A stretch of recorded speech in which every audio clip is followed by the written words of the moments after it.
ఇంటినైనను, భార్యనైనను, అన్నదమ్ములైనను, తల్లిదండ్రులు చూడకూడదని చెప్పట్లేదు.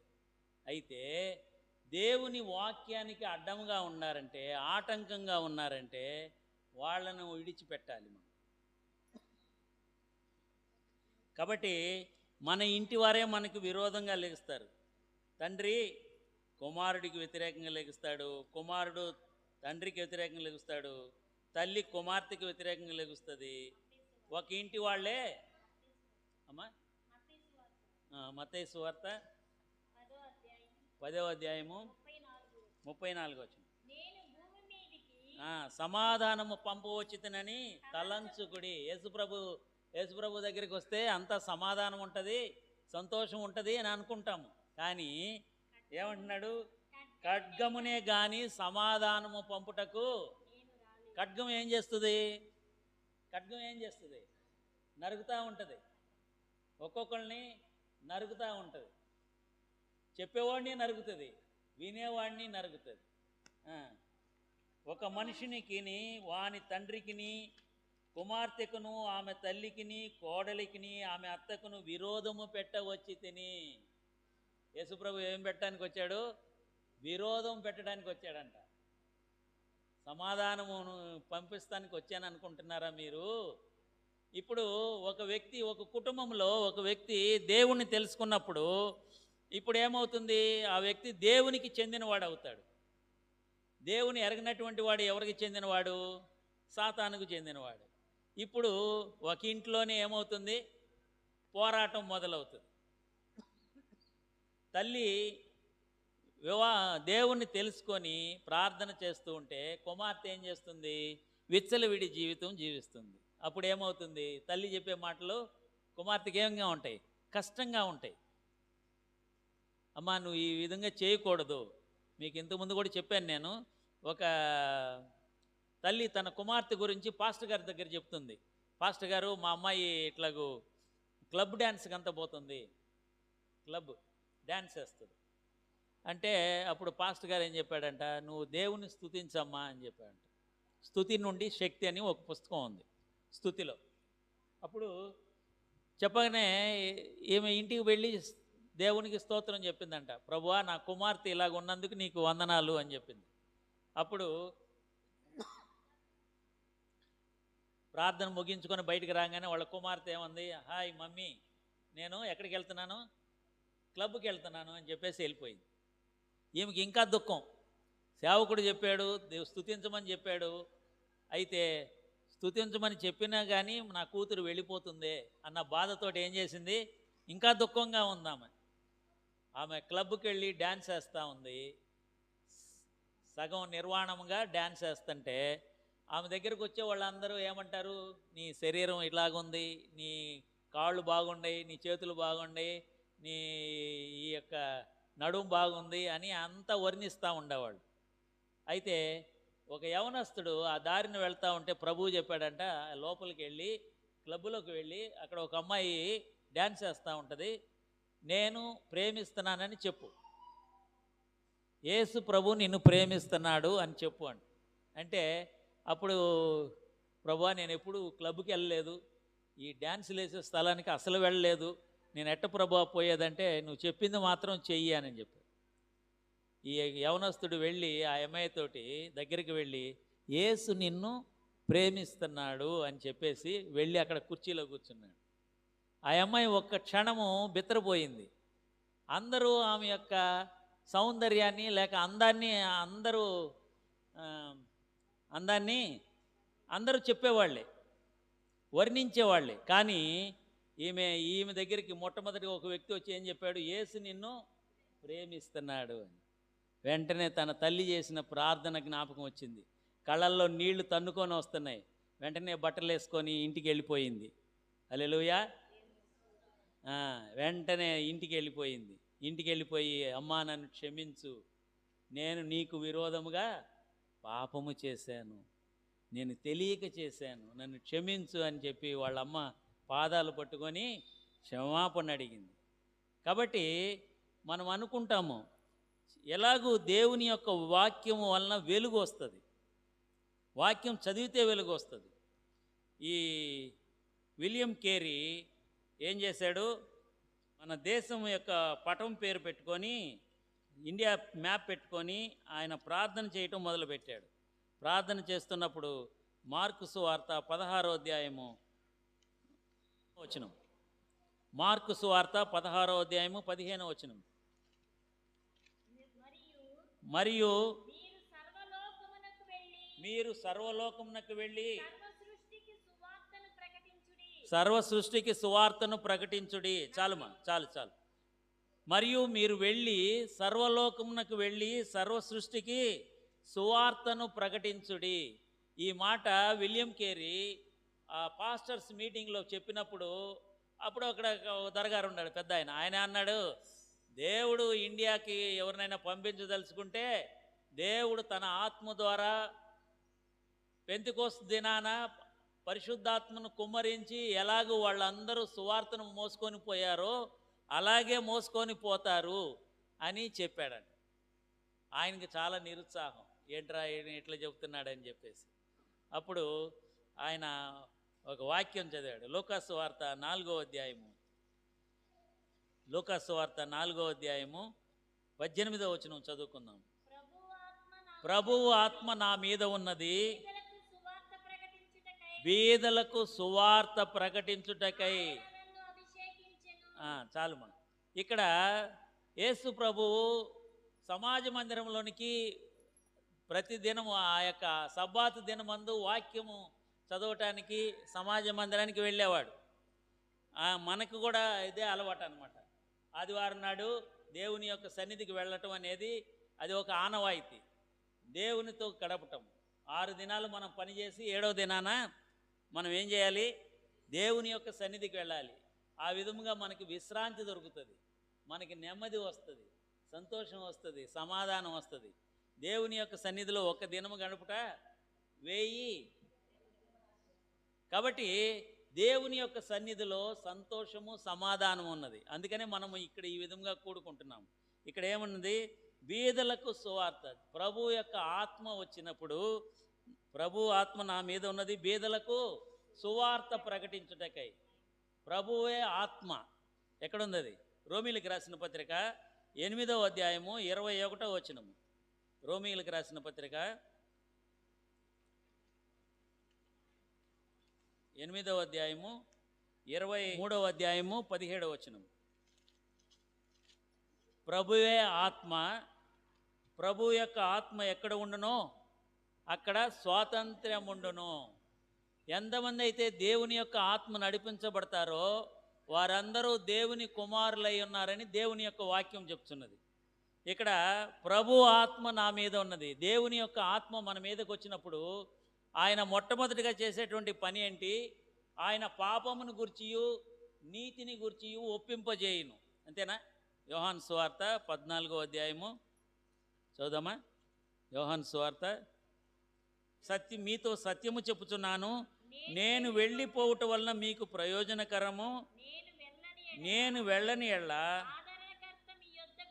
ఆదరణకర్త మీ యొద్దకు రాడు. ఆదరణకర్త అంటే ఎవరు? పరిశుద్ధాత్మ దేవుడు, మనలను ఆదరించేవాడు, మనలను కనికరించేవాడు. ఆయన వచ్చి ఇప్పుడు చెప్పండి, నేను వెళ్ళిన ఎడల ఆయనను మీ యొద్దకు పంపుదును. ఆయన వచ్చి పాపమును గూర్చియు నీతిని గూర్చియు తీర్పును గూర్చియు లోకమును ఒప్పుకొనజేయును. పరిశుద్ధాత్మ వచ్చినప్పుడు ఒక వ్యక్తి మీదకి, ఒక వ్యక్తి దేవుని యొక్క వాక్యాన్ని విన్నప్పుడు, వినటానికి ముందు ఏమి రావాలి? పరిశుద్ధాత్మ వస్తుంది. పరిశుద్ధాత్మ వచ్చినప్పుడు సర్వ సత్యములోనికి నిన్ను నడిపిస్తాడు. పరిశుద్ధాత్మ వచ్చినప్పుడు ఏం జరుగుతుంది? ఓ కేకలేయరు, ఓ డబ్బా అని కొట్టుకోరు. చాలామందికి నేను ఒక మీటింగ్కి వెళితే ఓ భలే కొట్టుకుంటా ఉన్నారు, డబ్బా అని కొడుతూ ఉన్నారు. ఒక ఆమె వచ్చేసి గబగబా పోయి అక్కడ పడిపోయింది. పరిశుద్ధాత్మ వస్తే సమస్తము ఎట్లా ఉంటుంది? మర్యాదగాను క్రమముగాను ఉండాలి, ఎట్లా పడితే అట్లా ఉండకూడదు.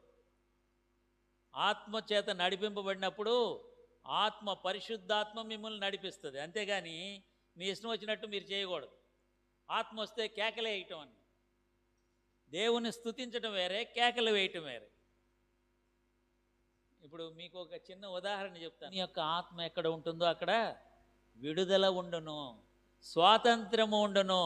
నీ యొక్క శరీరము నీ యొక్క కట్టుబాటులో ఉంటుంది, నీ యొక్క ఆధీనంలో ఉంటుంది. అంతేగాని బట్టలు పోయినా మనకి తెలియకుండా ఎగురుతూ ఉంటే అది సరి అయినటువంటిది కానే కాదు. ఆయన వచ్చి పాపమును గూర్చియు, నీతిని గూర్చియు, తీర్పును గూర్చియు ఒప్పింపజేయను. అందుకని ఏం చేయాలి? సువార్త ప్రకటించాలి. సువార్త ప్రకటిస్తే ఏమొస్తుందంట? పరిశుద్ధాత్మ దేవుడు మనలను పాపమును గూర్చియు, నీతిని గూర్చియు ఒప్పింపజేయను. హెబ్రీలకు రాసిన పత్రిక 2వ అధ్యాయము. సువార్త ఎట్లా ప్రకటిస్తారు, సువార్త ప్రకటించే దానివల్ల ఏం జరుగుతుంది అది మనం చూద్దాం. హెబ్రీలకు రాసిన పత్రిక 2వ అధ్యాయము 4వ వచనం.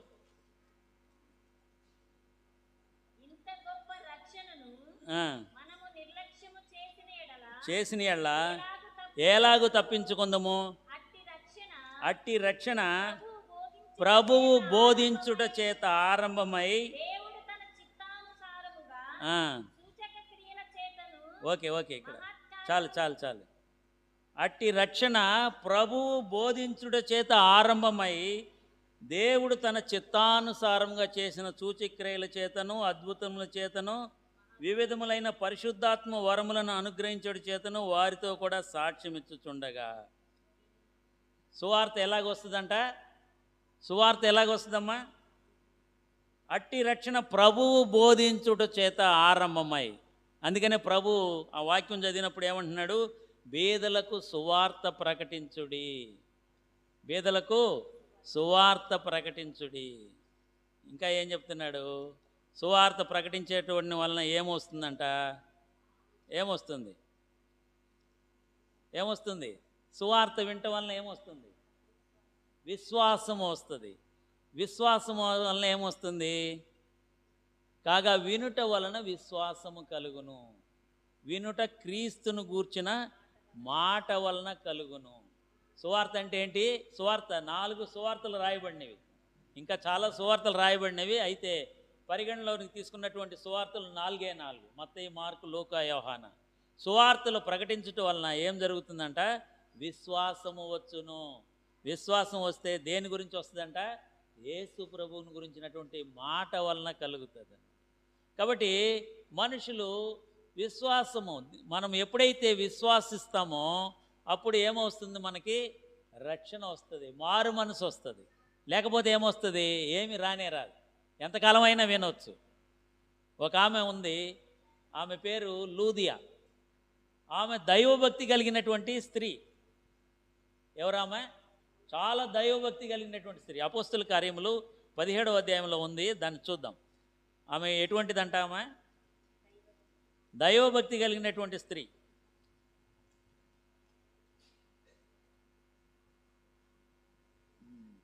13వ వచనమ్మా, 16వ అధ్యాయము 13వ వచనం, 14వ వచనం.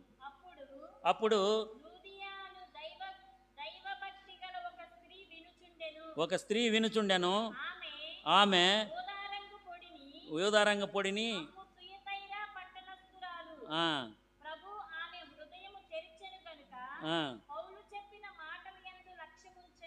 ఆమె ఎటువంటి స్త్రీ అంట? దైవభక్తి కలిగినటువంటి స్త్రీ. అదొక రకమైనటువంటి దైవభక్తి. కొర్నేలి కూడా దేవుని యందు భయభక్తులు కలిగిన వాడని కొర్నేలి గురించి చెప్పబడింది. అయితే కొర్నేలికి ఏం లేదు?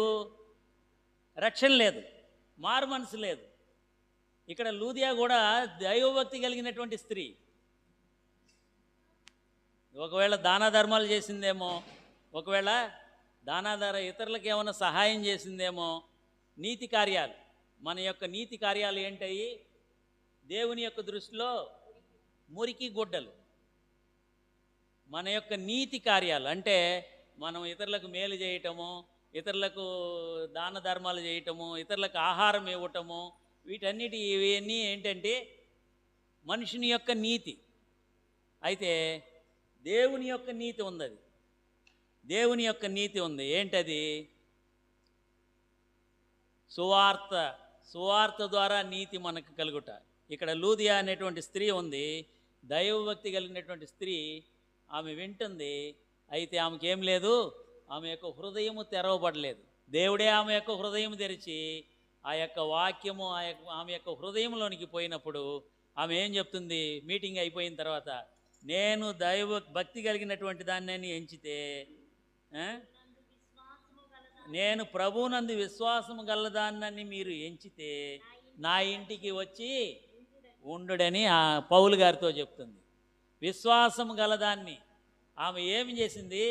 నదీ తీరాన్ని వెళ్ళింది, వాక్యం వినటానికి వెళ్ళింది. దైవభక్తి కలిగిన స్త్రీ, వ్యాపారస్తురాలు, అయితే ఆమె యొక్క హృదయము తెరవబడలేదు. అందుకనే ఇక్కడ కొర్నేలి 10వ అధ్యాయంలో కూడా మనం చూస్తే, కొర్నేలి అనే ఒక ఆయన ఉన్నాడా? అపోస్తుల కార్యములు ఇటలీ పటాలం అనబడిన పటాలములో శతాధిపతి అయిన కొర్నేలి అని భక్తిపరుడొకడు ఉండెను. అతడు తన ఇంటి వారందరితో కూడా దేవుని యందు భయభక్తులు కలిగి ఉండి ప్రజలకు బహుధర్మము చేయుచు ఎల్లప్పుడూ ప్రార్థన చేయుచుండెను. సో మార్మన్స్ పొందకుండా కూడా మనం ప్రార్థన చేయొచ్చు, దాన ధర్మాలు చేయొచ్చు, మంచి కార్యాలు చేయొచ్చు. అయితే మనసు మారకుండా మనం ఏమి చేసినా అంతా వ్యర్థమే. అందుకని ప్రభు మొట్టమొదట ఏం చేశాడు? మొట్టమొదటి ప్రసంగం ప్రభు ప్రసంగం చేశాడు. మొట్టమొదటి ప్రసంగం, పరలోక రాజ్యము సమీపించి ఉన్నది, మారు మనసు పొందుడి. ఆయనకు ముందు వచ్చినటువంటి బాప్తిసం ఇచ్చి యోహాను కూడా ఏమంటున్నాడు? మారు మనసు పొందుడి, ఇదిగో గొడ్డలి చెట్టు వేరున ఉంచబడినది, ఫలింపని ప్రతి ఒక్క చెట్టు నరికి అగ్నిలో పారవేయబడినాను. సరే, వాళ్ళు అయిపోయిన తర్వాత పెంతెకొస్తు దినము తర్వాత శిష్యులు ఏమని ప్రసంగం చేశారు? మీరు నజరేయుడైన యేసుని మీరు సిలువలో వేశారు, దేవుడు ఆయన లేపెను, దానికి మేము సాక్షులము. కాబట్టి మీరు మారు మనసు పొంది, చూద్దాం ఆ వాక్యము 2:38. పేతురు మారు మనసు పొంది పాప క్షమాపణ నిమిత్తము ప్రతివాడు యేసుక్రీస్తు నామమున బాప్తిసము పొందుడి. చాలుమా. పేతురు ఏం చెప్తున్నాడు? పాప క్షమాపణ నిమిత్తము. పెళ్ళికి బాప్తిసం తీసుకోవడం కాదు. మా బంధువుల అమ్మాయిని ఒక ఆమెను అడిగాను, మారు మనసు పొందావా అని అడిగాను. అడిగితే ఏమంటుంది? బాప్తిసం తీసుకున్నానండి. నేను చెప్పాను, బాప్తిసం ఇచ్చిన ఆయన తప్పించుకుంటాడు, నువ్వు మాత్రం నరకానికే పోతావని చెప్పి మా బంధువుల అమ్మాయిని. బాప్తిసం ఎట్లా తీసుకోవాలి? పాప క్షమాపణ, పాపములు క్షమించబడటానికి గుర్తుగా నేను ఈ లోకానికి చనిపోయాను, నేను ఇక మీదట జీవించువాడు నేను కాదు, క్రీస్తే నా యందు జీవిస్తున్నాడు అని సాదృశ్యముగా మనము ఆ చనిపోయిన దానికి సాదృశ్యంగా నీళ్ళలో మునిగి ఆయన పునరుద్ధరణై లేచినట్లుగా మనము పైకి లెగవాలి. నీళ్ళలో నుంచి పైకి రావటం, అది సాదృశ్యం. కాబట్టి మారు మనస్సు పొంది మనం ఏం చేయాలి? పాప క్షమాపణ నిమిత్తము ఏం చేయాలి? బాప్తిసము తీసుకోవాలి. బాప్తిసం ఊరకనే కాదు, బాప్తిసం ఇచ్చి ఆయన తప్పించుకుంటాడు. ఏమడుగుతాడు బాప్తిసం ఇచ్చేటప్పుడు? పాస్టర్ గారు చెప్పండి, బాప్తిసం ఇచ్చేటప్పుడు ఏం చెప్పాలి? ప్రభు అయిన యేసుక్రీస్తుని నీవు సొంత రక్షకుడిగా అంగీకరిస్తున్నావా? అంగీకరిస్తున్నాను. తర్వాత లోకాన్ని త్యజించి ప్రభు కొరకు జీవిస్తావా? జీవిస్తాను. వాక్యం చదివి ప్రార్థన చేస్తాను నేను అని చెప్పిన తర్వాత పాస్టర్ గారు ఒక మాట చెప్తాడు. ఏం చెప్తాడు? పాస్టర్ గారు ఒక మాట చెప్తాడు, మంచి మాట. నీవు చెప్పిన సాక్ష్యమును బట్టి నేను నీవు చెప్పిన మాటను బట్టి నేను నీకు బాప్తిసం ఇస్తున్నాను. ఆయన తప్పించుకుంటాడు. నువ్వు మాట ఇచ్చావు కదా, మాట ఇచ్చావు. కాబట్టి పాప క్షమాపణ నిమిత్తము మారు మనసు పొందుడి. అదే సువార్త. ఈ సువార్త ఎందుకు చీకటి ఎట్లాగా ఉంది? 2 కొరింథీయులకు రాసిన పత్రిక 4వ అధ్యాయం 4వ వచనము, మనుషులకి ఏమొస్తుంది? దేవుని స్వరూపి అయిన క్రీస్తు సువార్త ప్రకాశం. ఏంటది? దేవుని యొక్క మహిమైనటువంటి యేసుక్రీస్తు. దేవుడు మహిమ ఏంటి? యేసు ప్రభువే. యేసు ప్రభు అంటే వాక్యము. వాక్యం అంటే యేసు ప్రభు కదా. యోహాను సువార్త 1వ అధ్యాయం 1వ వచనం చదువుదాం. చదవండి, చెప్పండి చెప్పండి చెప్పండి. ఆదియందు వాక్యముండెను, ఆ, వాక్యము దేవుని యొద్ద ఉండెను, ఉమ్, వాక్యము దేవుడై ఉండెను. ఆ, ఆయన ఆ. ఆదియందు దేవుని యొద్ద ఉండెను. ఓకే. సమస్తము ఆయన మూలముగా కలిగెను. ఆ, కలిగి ఉన్నదేదియు ఆయన లేకుండా కలుగలేదు. ఆ. ఆయనలో జీవముండెను. ఆయనలో జీవముండెను. ఆ జీవము మనుషులకు వెలుగై ఆ జీవం మనుషులకు వెలుగయ్యుండెను. ఆ వెలుగు చీకటిలో ప్రకాశించుచున్నది గాని ఆ, చీకటి దాన్ని గ్రహింపకుండెను. వెలుగు ఎక్కడికి ప్రకాశిస్తుంది? చీకటిలో ప్రకాశిస్తుంది, కానీ ఆ చీకటి దాన్ని గ్రహించటలేదు. ఇప్పుడు చదువుదాము. 2 కొరింథీయులకు రాసిన పత్రిక 4వ అధ్యాయం 4వ వచనం చదవండి. ఇప్పుడు సువార్త ఎలాగో పనిచేస్తుంది? దేవుని స్వరూపి అయిన క్రీస్తు మహిమను కనబరచు సువార్త ప్రకాశము. సువార్త చెప్తే ఏమొస్తుంది? ప్రకాశం వస్తుంది, వెలుగు వస్తుంది. చీకటిలో ఉన్నటువంటి జనులు గొప్ప వెలుగును చూశారు. యెషయా గ్రంథము 8వ అధ్యాయంలో మనం క్రిస్మస్ వచ్చినప్పుడంతా మనం దాన్ని చదువుతాము. క్రిస్మస్ అయిపోగానే దాన్ని మర్చిపోతాం, అంతేనా? 9వ అధ్యాయము 2వ వచనం. చీకటిలో నడుచు జనులు గొప్ప వెలుగును చూచుచున్నారు. మరణ ఛాయ గల దేశ నివాసుల మీద వెలుగు ప్రకాశించును. వెలుగు ఎక్కడి నుంచి వస్తుందంట? వెలుగు ఎక్కడి నుంచి వస్తుంది? క్రీస్తు మహిమ, దేవుని స్వరూపి అయిన క్రీస్తు మహిమను కనబరుచు సువార్తను ప్రకటించడం వలన వెలుగు వస్తుంది. ఆ వెలుగు వలన మన జీవితాలని సరి చేసుకోవాలి. ఇప్పుడు అర్థమైందా? ఇంకా కిందకి రండి. 8వ అధ్యాయం 22వ వచనంలో చూస్తే, భూమి తట్టు తేరి చూడగా బాధలను అంధకారమును దుస్సహమైన వేదనయు కలుగును. వారు గాఢాంధకారములోనికి తోలివేయబడెదరు. ఏముంది మన చుట్టూ? ఏముంది? బాధ, వేదన, అంధకారము, దుస్సహమైన వేదనయు కలుగును. అటువంటి దేశానికి విలియం కేరీ సువార్తను తీసుకొని వచ్చాడు. హల్లెలూయా, దేవునికి స్తోత్రం. అటువంటి దేశానికి చీకటి ఖండం, భర్తతోటి భార్యను కాల్చేసేటువంటి ఆ యొక్క దురాచారము, పిల్లలను నదిలోకి వేయటము, ఉట్టిలో పుట్టినటువంటి బిడ్డలను ఉట్టిలో ఏలాడదీసి చీమలకి ఆహారంగా వేసేటువంటి ఆ దురాచారాన్ని నుంచి ఏం చేశాడు? సువార్త వెలుగు ద్వారా ఇవన్నీ చేయకూడదు. మనము వెలుగు సంబంధులము. ఎందరైతే ఆయన సువార్తను ప్రకటించేదానికి ఏం చెప్పాడు? ఎందరైతే ఆయన నామమందు విశ్వసిస్తున్నారో వారందరూ దేవుని పిల్లలగుటకు అధికారం ఇచ్చాడు. అది సువార్త చేసేటువంటి పని.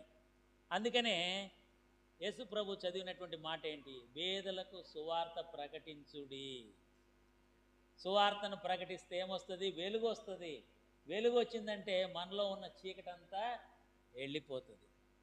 మన హృదయాన్ని తెరవకుండా ఉంటే ఆ చీకటి అలాగే ఉంటుంది. సముద్రంలో మీరు ఎప్పుడైనా సముద్రం దగ్గరికి పోతే, లేకపోతే నది దగ్గరికి చూస్తే లోపల రాళ్ళు ఉంటాయి. ఆ రాళ్ళు తీసుకొచ్చి బయటకు వస్తే పగలు కొడితే లోపల పొడిగానే ఉంటుంది, లోపలికి నీళ్లు వెళ్ళదు. కఠినమైనటువంటి హృదయాలు. సరే, మనం రెండో భాగానికి పోదాం. లూకాసు సువార్త 4వ అధ్యాయము 18వ వచనం. బీదలకు సువార్త ప్రకటించుటకై ఆయన నన్ను అభిషేకించును, చెరలోనున్న వారికి విడుదలను, గ్రుడ్డి వారికి చూపును ప్రకటించుటకును, నలిగిన వారిని విడిపించుటకును, ప్రభువు హితవత్సరము ప్రకటించుటకు ఆయన నన్ను నిన్ను పంపి ఉన్నాడు. నన్ను నిన్ను ఎందుకు పంపాడు దేవుడు? చెరలోనున్న వారికి విడుదల. మనుషులు చెరలో ఉంటున్నారు. ఏమేమి చెర ఉంటుంది? పాపం అనే చెర ఉంటుంది. మనుషులు అలవాట్లు వదిలిపెట్టుకోలేకపోతున్నారు, అది ఒక చెర. ఎవరు కట్టుబాటు ఎవరు కంట్రోల్ చేయలేకపోతున్నారు. మనము గెరాసేనీల దేశంలో నుంచి ఒక సేన దయ్యం పట్టినోడి గురించి మనం విన్నాం. ఆయన పేరేం పేరు అని అడిగితే పేరు లేదు ఆయనకి. అందుకని ఆ లోపల ఉన్న దయ్యాలన్నీ ఏం చెప్పినాయి? సేన, లీజన్ అంటారు. అంటే 2000 దయ్యాల కంటే ఎక్కువే ఉన్నాయి అంట. ఒక దయ్యం ఉంటేనే కష్టం, ఇంకా 2000 దయ్యాలు ఉంటే ఎట్టుంటాడు? వాడిని ఎవరు కంట్రోల్ చేయలేకపోతున్నారు. సంఖ్యలు తెంచేసుకుంటున్నాడు, ఆహారం లేదు, దిగంబరిగా ఉన్నాడు, సమాధుల్లో నివసిస్తున్నాడు, ఇంకా ఏం చేస్తున్నాడు? కేకలు వేస్తున్నాడు. తను తాను రాళ్లతోటి గాయపరుచుకుంటున్నాడు. ఈ యొక్క శరీరము దేవుని యొక్క ఆలయం అయి ఉన్నది. దేవుడు దానిలో ఏం పెట్టాడు? తన యొక్క ఆత్మను పెట్టాడు. ఆయన ఊదగా జీవాత్మ ఆయన. అయితే జీవాత్మ పోవాలంటే ఏం చేయాలి? శరీరము నశించిపోవాలి. మనం చనిపోయినప్పుడు ఆత్మ ఎక్కడికి పోతుంది? దేవుని వద్దకు వెళ్తుంది. ఈ శరీరము మట్టికి మన్నై, బూడిదకి బూడిదై, ధూళికి ధూళైపోతుంది.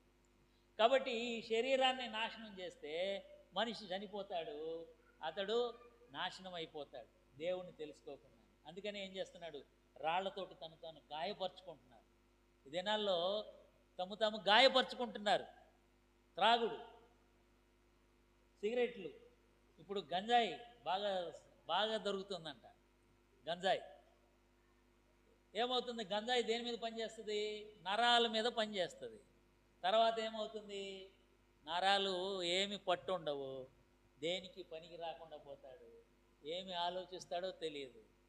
ఈ గంజాయి తాగే వాళ్ళందరం చూస్తే తిండి ఇంత తింటారు, కానీ వాళ్ళు ఏ పని చేయరు, నిద్రపోతారు. ఏంటి? కాబట్టి తను తాను గాయపరుచుకోవటం. నలిగిన వారు చెర, ఇదొక చెర. త్రాగుడు ఒక చెర, వ్యభిచారం ఒక చెర. వీటన్నిటిలో నుంచి విడుదల చేసేదానికి యేసు ప్రభు దేవుని యొక్క ఆత్మచేత అభిషేకించబడ్డాడు. ఆయన నిన్ను నన్ను ఆయన సారూప్యంలో చేశాడు. కాబట్టి ఆయన సారూప్యంలో మనం జీవించాలి. ఆయన వలె మనం జీవించేదానికి ఆయన నిన్ను నన్ను ఎన్నుకున్నాడు. నలిగిన వారు, కుటుంబాలు నలిగిపోతున్నాయి, భార్యాభర్తల మధ్య సంబంధాలు తెగిపోతున్నాయి, భార్యాభర్తల మధ్య సంబంధాలు వాళ్ళు నలిగిపోతున్నాయి, చెరలో ఉంటున్నారు. దేవుడు నీకు ఒక భార్యను భర్తను ఇచ్చాడంటే దేని కొరకు?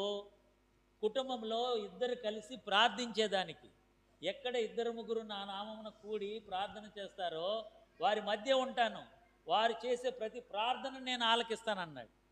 అరే, నీకు మంచి భాగస్వామిని ఇస్తే నువ్వు అటుపక్క పడుకొని వీళ్ళు ఇటుపక్క పడుకొని, ఇప్పుడు ఎందుకు ఇద్దరిని జత చేసింది దేనికి?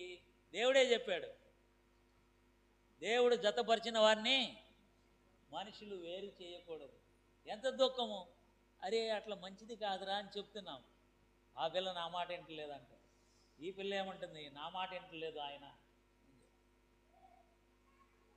చెర తగ్గించుకోవటం లేదు. ఏమని చెప్పారు? పెండ్లి నాటి ప్రమాణాలు చెప్తా ఉంటారు.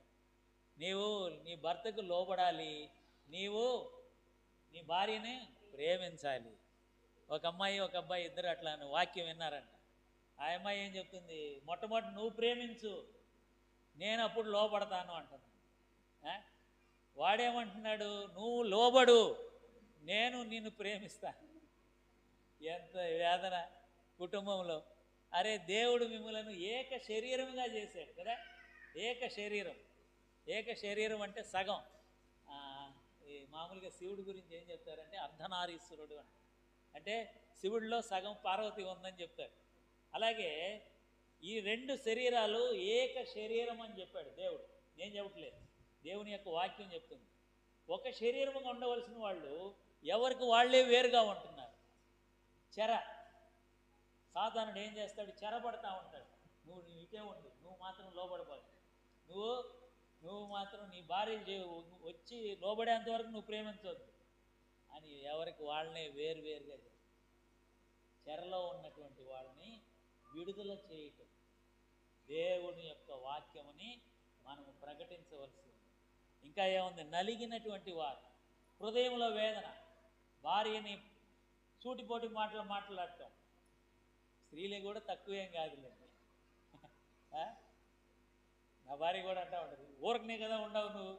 అరే నేను 60 సంవత్సరాలు పని చేసి వచ్చాను కదా, అందుకే ఇక పని చేయనని చెప్పి పంపించారంటే, లేదు లేదు నువ్వు ఊరకనే ఉండవు, ఎట్లా అంటే నీకు ఆరోగ్యం బాగుండదు, ఏదో పని చేస్తూ ఉండాలంట. నవ్వటానికి చెప్పాను కానీ ఆమె పనులన్నీ ఆమె చేస్తాను. నేను టీ పెట్టడం కూడా నాకు రాదు. మన కొంచెం ఒంట్లో బాగాలేదు, వెంటనే ఏమంటుంది, కొంచెం కాఫీ అన్నా పెట్టి ఇవ్వచ్చు కదా. నేను అడుగుతాను, కాఫీ పౌడర్ ఎక్కడుంది, పంచదార ఎక్కడుంది, పాలు ఎన్ని పోయాలి అంటే, వద్దులే నేనే పెట్టుకుంటానంట. కాబట్టి ఏక శరీరముగా ఉండేదానికి పిలిచారు. నలిగినటువంటి వారు, సంఘంలో మనుషుల చేత నిరాకరించబడినటువంటి వాళ్ళు దూషిస్తున్నారు. వాళ్ళకి సంబంధమే లేకపోయినా కానీ వాళ్ళ గురించి మాట్లాడుతూ ఉంటారు. అటువంటి నలిగినటువంటి వారిని విడుదల చేయడానికి సువార్త ప్రకాశము వారి మీద ప్రకాశించదు. అందుకనే ప్రభు ఏమంటున్నాడు, నలిగిన వారిని విడిపించుటకును. యేసు ప్రభు ఈ లోకానికి వచ్చినప్పుడు యూదులు ఏమనుకున్నారంటే, ఈ రోమా ప్రభుత్వ పాలన నుంచి మనల్ని విడుదల చేస్తాడు, మెస్సయ్య రాజుగా వస్తాడు కాబట్టి మనల్ని విడుదల చేస్తాడు అనుకున్నారు. కానీ వారి యొక్క హృదయములను విడుదల చేయటానికి వరకు ఆయన వచ్చాడని వారు గ్రహించుకొనలేదు. ఎందుకంటే హృదయం అన్నిటికంటే మోసకరమైనది, అది ఘోరమైన వ్యాధి గలది. దాన్ని గ్రహింపగలవాడేవాడు. దాన్ని విడుదల చేయటం కొరకు, మనుషులను విడుదల చేయటం కొరకు యేసు ప్రభు వచ్చాడన్నటువంటి విషయాన్ని వారు గ్రహించుకొనలేకపోయారు. మనుషులు ఏమన్నారు, రోమా ప్రభుత్వం నుంచి మేము ఎవడికి వంగము, తల వంచము, దేవుడే మాకు రాజు, యూదులు మేము వంగము అని అనుకున్నాం. కానీ ప్రభు ఏం చేశాడు, వారి యొక్క ఆత్మలు. అందుకనే శాస్త్రులు పరిసయ్యుల గురించి యేసు ప్రభు కఠినంగా చెప్పాడు, అయ్యో పరిసయ్యులారా, శాస్త్రులారా, మీరు సున్నము కొట్టినటువంటి సమాధులు పోలి ఉన్నారు. పైకి బాగా వైట్ అండ్ వైట్ వేసుకున్నారు, బాగా అక్కడ పేర్లు రాశారు, నేమ్ బోర్డులు పెట్టారు, అన్నీ పెట్టారు. లోపల ఏముంటుంది, సమాధి లోపల కుళ్ళు, ఎముకలు, వాసన. మన జీవితాలు కూడా అలాగే ఉంటాయి. ఆ కుళ్ళు పోవాలంటే యేసు ప్రభువుని విశ్వసించాలి. ఆయన రక్తం చేత ప్రతి పాపమును మనం కడుక్కున్నప్పుడు ఆయన నలిగినటువంటి వారిని, ఆ హృదయమును ఏం చేస్తాడు, ఆయన నూతన హృదయాన్ని ఇస్తాడు. ఏమిస్తా అంటున్నాడు, నూతన హృదయాన్ని ఇస్తా అంటున్నాడు. రాతి గుండెను తీసివేసి మాంసపు గుండెని ఇస్తానంటున్నాడు. వారి హృదయంలో నా యొక్క ఆజ్ఞలను ఉంచుతా అన్నాడు. ఏం ఆజ్ఞలు? 10 ఆజ్ఞలు ఉంచుతా అన్నాడు.